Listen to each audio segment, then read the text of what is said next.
High, আসসালামু আলাইকুম। আমি নাসু। আজ আমার ফার্স্ট সেমিস্টারের এক্সাম। তো আমি টেনশনের মধ্যে আছি।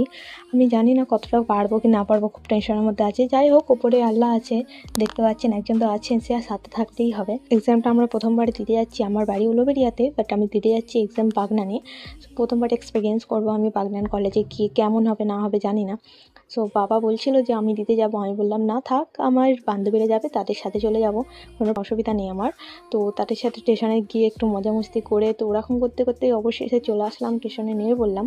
নেমে পড়ে আমরা কলেজের দিকে রওনা দিচ্ছি। কলেজটা ঠিক ভালোই, মোটামুটি ভালো, বাট আমাদের কলেজের মতো অতটা খুব একটা ভালো না, যেটা আমি থেকে বুঝতে পারলাম। তো আমাদের এখানে মানে এই কলেজটাতে একটা জিনিস হেভি লাগলো আমার, যে এই রুমের মধ্যে, একটা ক্লাসরুমের মধ্যে ড্রেসিং টেবিল আছে, যেটা নিয়ে আমরা বান্ধবীরা মজা করছিলাম। এখানে সেলাই শেখানো হয়, কিন্তু এই কলেজটি একটু অপরিষ্কার, যেটা আমার একটু পছন্দ হয়নি। আমাদের উলুবেড়িয়া কলেজের থেকে